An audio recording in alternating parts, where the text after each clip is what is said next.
இறையரசின் முடிவில்லா அமைதியில் நாடுகள் அனைத்தையும் ஆண்டவர் ஒன்று சேர்க்கிறார். இறைவாக்கினர் எசையா நூலிலிருந்து வாசகம். அதிகாரம் 2, இறை வார்த்தைகள் 1 தொடங்கி 5 முடிய. யூதாவையும் எருசலேமையும் குறித்து ஆமோத்சின் மகன் எசையா கண்ட காட்சி. இறுதி நாள்களில் ஆண்டவரின் கோவில் அமைந்துள்ள மலை எல்லா மலைகளுக்குள்ளும் உயர்ந்ததாய் நிலைநிறுத்தப்படும், எல்லா குன்றுகளுக்குள்ளும் மேலாய் உயர்த்தப்படும். மக்களினங்கள் அதை நோக்கி சாறை சாறையாய் வருவார்கள்.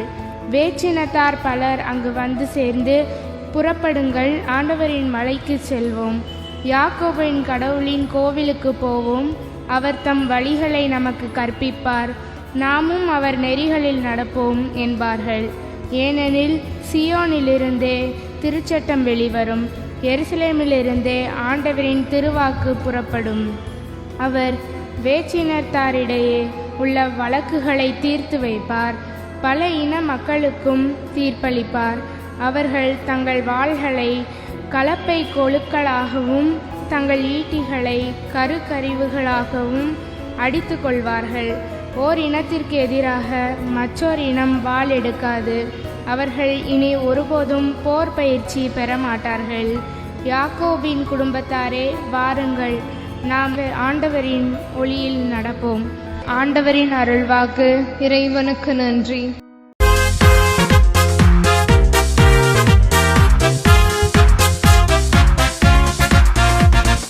அகமகிழ்வோடு ஆண்டவரது இல்லத்திற்கு போவோம். அகமகிழ்வோடு ஆண்டவரது இல்லத்திற்கு போவோம். இல்லத்திற்கு போவோம். ஆண்டவரது இல்லத்திற்கு போவோம் என்ற அழைப்பை நான் கேட்டபோது அகமகிழ்ந்தேன். எருசலேமே, இதோ நாங்கள் அடியெடுத்து வைத்து உன் வாயில்களில் நிற்கின்றோம்.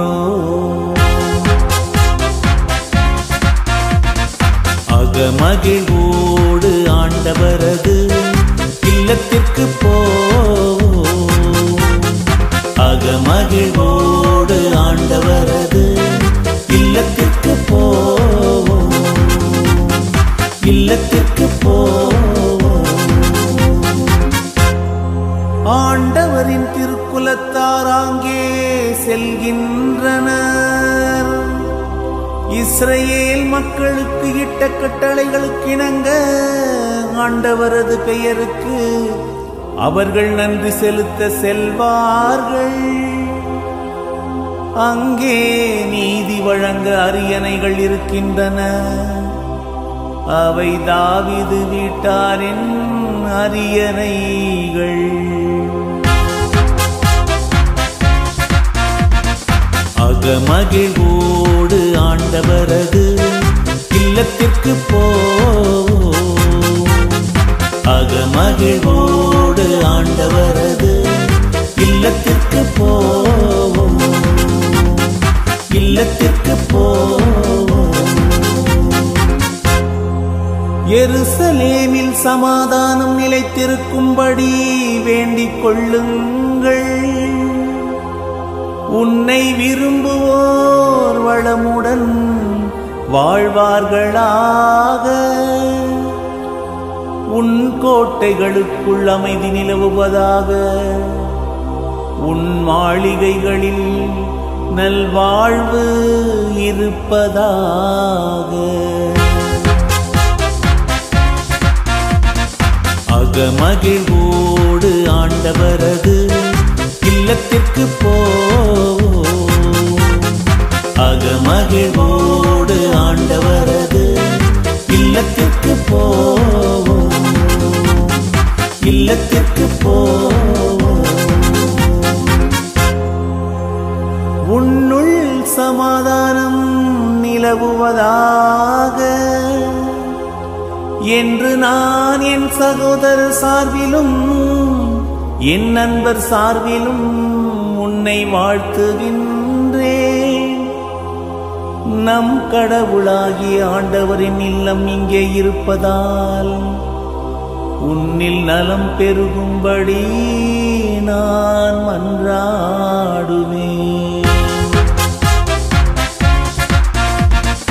அகமகிழ்வோடு ஆண்டவரது இல்லத்திற்கு போவோம்.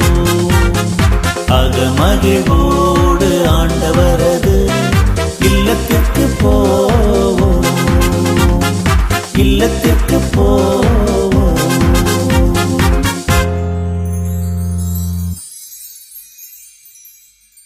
அல்லேலுயா அல்லேலுயாம். கடவுளே, எங்களை முன்னைய நன்னிலைக்கு கொணர்ந்தருளும். எம்மை மீட்குமாறு உமது முக ஒளியை காட்டியருளும். அல்லேலுயா. ஆண்டவர் உங்களோடு இருப்பாராக. உம் ஆன்மாவோடும் இருப்பாராக. புனித மத்தேயு எழுதிய பரிசுத்த நற்செய்தியிலிருந்து வாசகம். ஆண்டவரே, மாட்சி உமக்கே. மத்தேயு நற்செய்தி 8வது பிரிவு 8 வாக்குகள் 5 11 முடிய. அக்காலத்தில் இயேசு கப்பர்நாமூருக்கு சென்ற பொழுது நூற்றுவர் தலைவர் ஒருவர் அவரிடம் உதவி வேண்டி வந்தார். ஐயா, என்னுடைய பையன் முடக்குவாதத்தினால் மிகுந்த வேதனையோடு படுத்து கிடக்கின்றான் என்றார். இயேசு அவரிடம், நான் வந்து அவனை குணமாக்குவேன் என்றார்.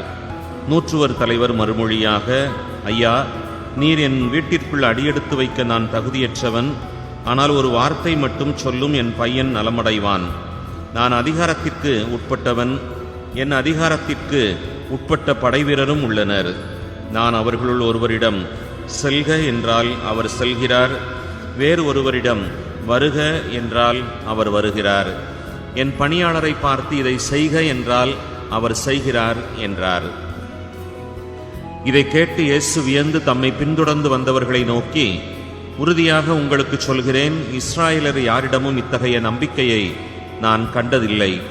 கிழக்கிலும் மேற்கிலுமிருந்து பலர் வந்து ஆபிரகாம், ஈசாக், யாக்கோபு ஆகியோரோடு விண்ணரசின் பந்தியிலே அமர்வர் என்றார்.